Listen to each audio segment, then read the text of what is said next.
कविता अपने माता पिता की बहुत लाडली थी। 3 बड़े भाइयों की बहन थी। कोई भी चीज़ मांगने पर उसी वक्त सामने हाजिर हो जाती। पूरे घर में रौब था उसका। पूरे परिवार और नौकरों पर राजकुमारी की तरह हुक्म चलाती थी कविता। स्कूल में भी पूरा रौब था उसका। बड़े घर की लाडली जो थी वह। ऐसे ही उसने कॉलेज में दाखिला लिया। उसके ठाठ-बाट बड़ी गाड़ी में आना जाना, हर दिन नया फैशन देखकर हर कोई उससे दोस्ती करना चाहता था। थोड़े ही दिनों में उसके बहुत से दोस्त बन गए। पूरी कॉलेज में उसकी अपनी ही एक पहचान थी। इन दिनों उसके घर एक रिश्ता आया। खानदानी लोग थे और पापा की पुरानी जान पहचान थी उनके साथ। कविता के साथ कोई ज़बरदस्ती नहीं थी, पर कविता ने फिर भी हाँ कर दी, क्योंकि वह अपने परिवार से बहुत प्यार करती थी।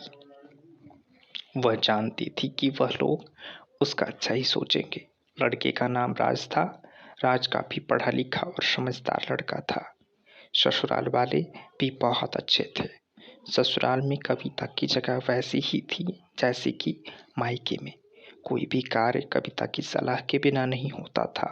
सबकी लाडली बहू बन गई थी वह। फिर उसके घर एक बेटे का जन्म हुआ।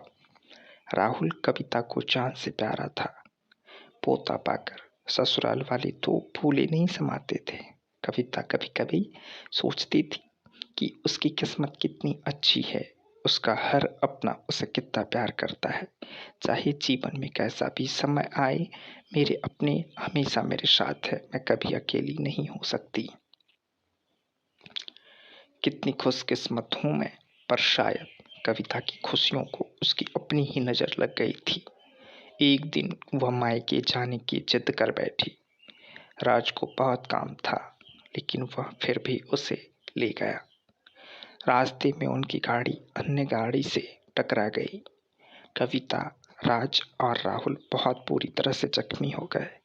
काफ़ी दिनों की इलाज के बाद राज और राहुल तो ठीक हो गए, लेकिन कविता पूरी तरह ठीक ना हो सकी। सर पर चोट लगने के कारण वह अपनी आंखों की रोशनी खो बैठी। अब कविता की किस्मत जैसे उल्टे पांव चलने लगी। मायके वाले कुछ दिनों तक उसे मिलने आते रहे, फिर कभी कभार फोन ही करके पूछ लेते कि अब कैसी हो। धीरे धीरे यह सिलसिला भी कम हो गया। ससुराल वालों की सहानुभूति भी कम होने लगी। घर में किसी को पास बैठने के लिए कहती तो जवाब मिलता, बहुत काम है, तुम भी हाथ नहीं पटा सकती। राज भी चिड़चिड़ा हो गया था। बस राहुल ही था उसके साथ, जिसके साथ हंसते खेलते उसका वक्त गुजरता।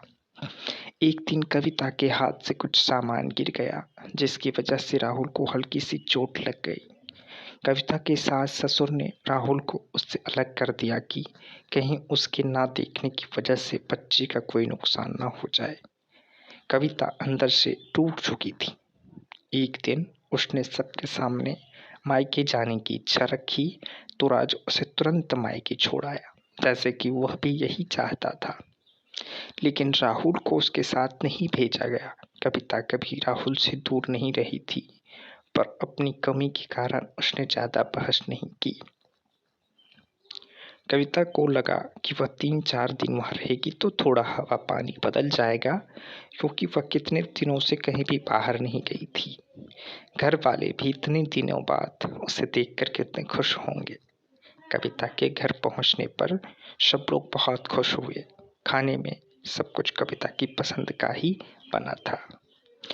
उसने अपने मम्मी पापा और भाई भाभीयों से दिल खोलकर बातें की।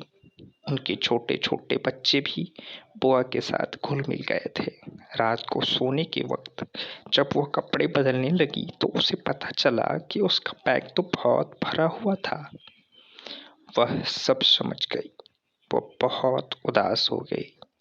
कुछ दिनों तक तो सब ठीक रहा, फिर जैसे जैसे सब बदलने लगा, सबका व्यवहार बदल रहा था। वह लोग जैसे थक चुके थे उससे। सब लोग घुमा फिरा कर पूछने लगे कि राज कब आ रहा है उसे ले जाने। वह बहाना बना देती, जबकि वह जानती थी कि इस घर में अब उसके लिए कोई जगह नहीं। कविता से चलते वक्त कुछ न कुछ नुकसान हो जाता। थोड़ी बहुत टोका टाकी उसे सुनाई देती, वह टाल देती। एक दिन उसके हाथ से लगकर एक कीमती फूलदान टूट गया। छोटी भाभी ने बहुत हंगामा मचाया। कविता के माता पिता रोज रोज के झमेलों से तंग आ गए थे। उन्होंने राज को खुद से फोन कर दिया। राज कविता को अपने घर ले आया। कविता को अपने परिवार वालों से ये उम्मीद न थी। जिस कविता के कहे बिना घर में एक पत्ता भी नहीं हिलता था, उस घर के लिए वह अब बोझ बन चुकी थी। राज के साथ ससुराल आते वक्त वह बहुत खुश थी, क्योंकि वह अपने घर जा रही थी, अपने जिगर के टुकड़े राहुल के पास। परंतु यह खुशी भी कुछ पल की ही थी। सारा बंदोबस्त पहले ही किया हुआ था। कविता को सीधे ऊपर वाले कमरे में पहुंचा दिया गया। राहुल से दूर रहने की सख्त चेतावनी दी गई। एक काम वाली लता को उसकी जिम्मेदारी सौंपी गई, जो उसके खाने पहनने जैसी जरूरतों का ध्यान रखती। कविता ज्यादातर चुप ही रहती, कभी कभी काम वाली लता से थोड़ा बतिया लेती। उसके जरिए राहुल का पता चल जाता। सबकी लाडली बेटी और बहू सबके लिए लाडली से बोझ बन चुकी थी।